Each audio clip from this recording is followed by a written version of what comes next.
ঘড়ি বলে বলো? বাক্স। বাক্স ঘড়ি। আচ্ছা এই বাক্স ঘড়ি কিভাবে উঠতে পড়বে? এইভাবে এই যে এইভাবে সুতো, এইভাবে এই সুতো ধরি, এইভাবে টান লিউটি যাই, অসাধারণ করি করে। এই বাক্স ঘড়ি তৈরি করতে কত খরচ হবে? প্রায় 300-400 লেগে যাবে। 300-400 টাকা? এই শলা কিনতে হবে, এই কাগজ মেলা দাম, এই সুতো কিনতে হয়, নাই কেটে যায়, এই যে 4 পদ্মার সুতো। আচ্ছা এ তো অসাধারণ। এর কারিগরকে? এর কারিগর ওই নীল প্যান্ট পরা ছেলেটি। আচ্ছা এই সেই ওর নাম কি? রিয়াদ। রিয়াদ হোসেন।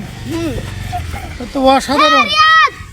তো বন্ধুরা দেখেন যে এরা এত সুন্দর একটা ঘড়ি বানাইছে, ছোট মানুষ ছোট হিসেবে এত সুন্দর একটা ঘড়ি আপনাদের মাঝে দেখালাম।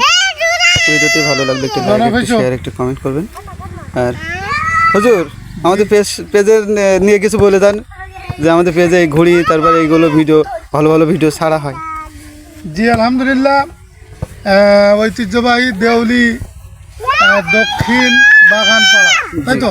দক্ষিণ পাড়া কুঠির বাগান পাড়া কুঠির বাগান। আর আমরা আছি এখন দেউলি দক্ষিণ পাড়া বেসরকারি সরকারি প্রাথমিক বিদ্যালয় মাঠে।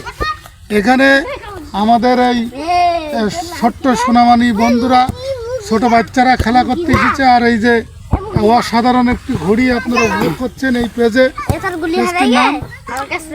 এসকে সোহাগ, এসকে সোহান, সোহাগ সোহাগ জি। এই পেজে যারা আপনারা দেখবেন, শেয়ার কমেন্টস করবেন এবং এই ভিডিও ধারণ করার জন্য অসংখ্য ধন্যবাদ।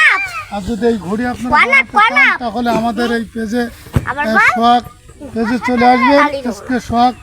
সে তার সেখানে নাম্বার দিয়ে দেবে, এই নাম্বার অনুযায়ী সুন্দর করে ঘড়ি তৈরি করে দেওয়া হবে। ধন্যবাদ। আসসালামু আলাইকুম।